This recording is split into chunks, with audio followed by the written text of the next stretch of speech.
Hello, welcome again to a math video, and this is the first video on a video series on dot and cross product. So I think that you might like this because I'm going to derive the formulas of both the dot and cross product, which they're not commonly derived, and I think that by deriving not only this but many other things in math, you can understand things way better and more intuitively. So let's get started.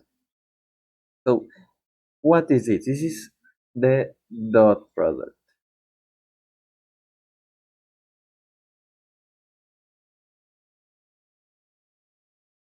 And what does it tell us? This tells us that how much for example, here I drew this sketch. How much one vector is lying in the same direction of another vector, given a certain angle. And what better way is there than uh, using cosine?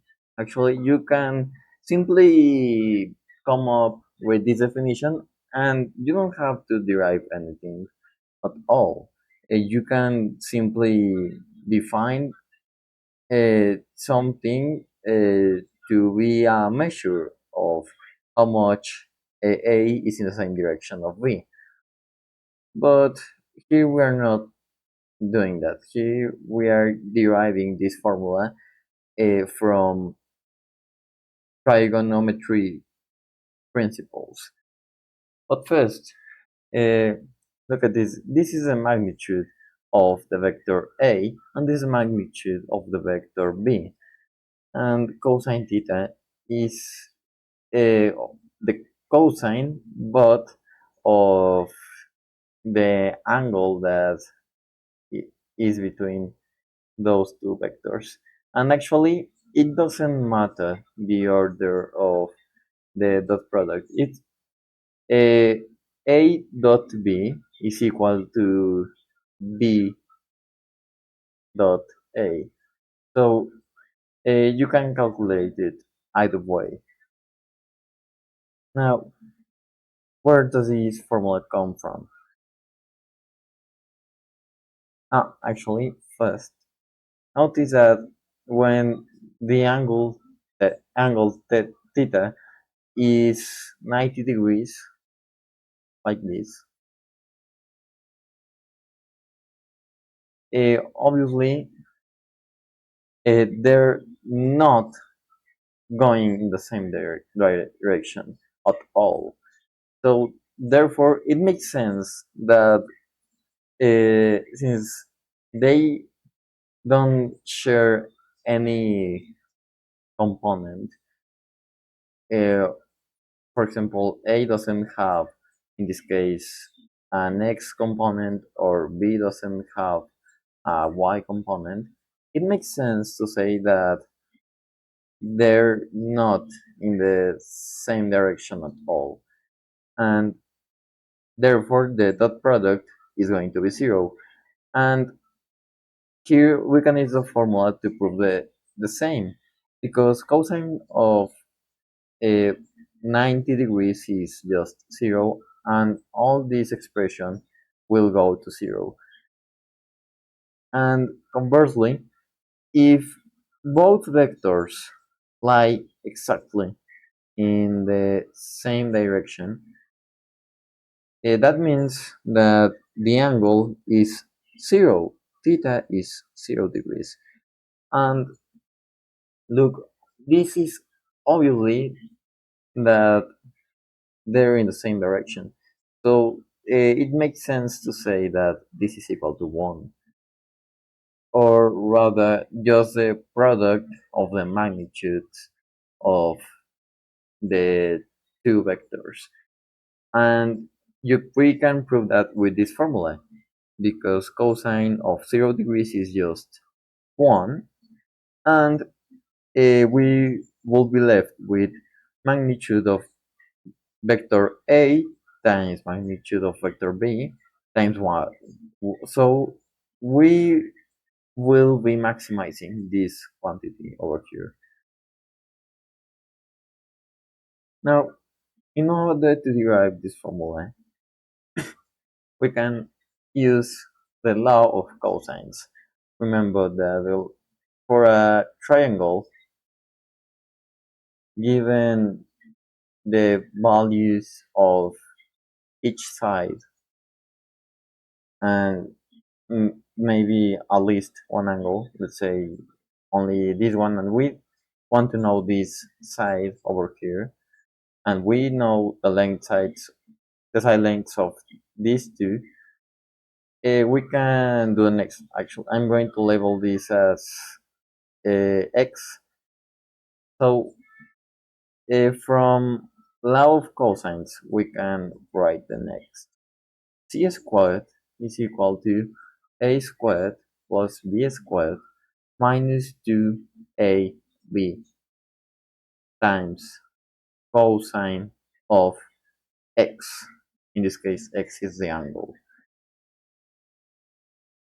Well, now that we remember that, we can do the same with vectors, but only we need to take the magnitudes of the vectors in order to do this. So first, I'm going to draw a line from the tip of vector A to the tip of vector B. So here we have another vector. And remember that from linear algebra, you learned that from tip to tail, I mean, tail to tip, it's going to be tip minus tail. I mean, by that I mean the vector that the tip is touching minus the vector that the tail of that vector is touching. So this vector is nothing but b minus a. I don't know if I explained myself well, but this is just another vector. Now we have this vector and we can relate all this given that we have this angle theta. So using law of cosines, we are going to get v minus a squared is equal to, actually, I'm, no, it's okay like this. Is equal to v squared, v squared plus a squared minus 2. And remember that here we are using the silence of the vectors. So actually, let me write this like this. And here we're going to have minus 2ab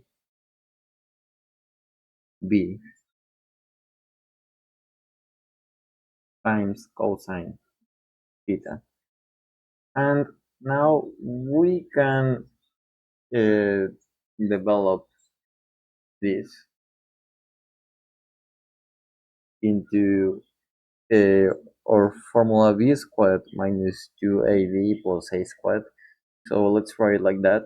V squared plus, I mean, minus, because initially we had a minus here, minus 2, and this is a magnitude.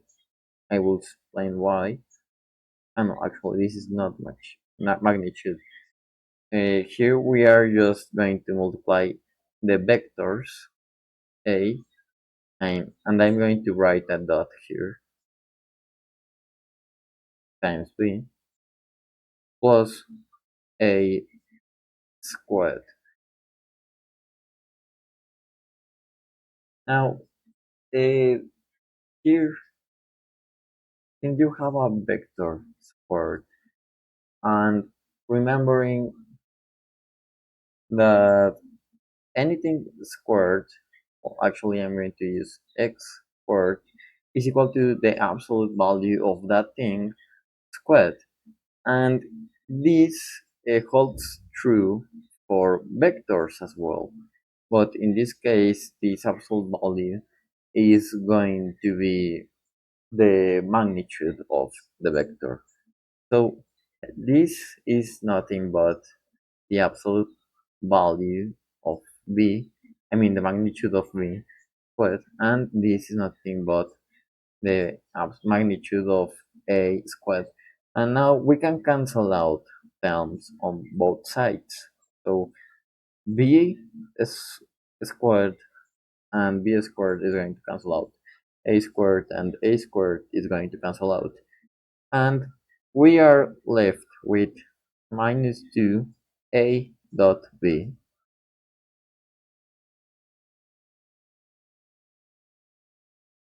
is equal to minus 2 magnitude of a times magnitude of b times cosine of theta. And now here we have minus 2 and minus 2, and we can cancel those out. And finally, we have derived the formula we were looking for.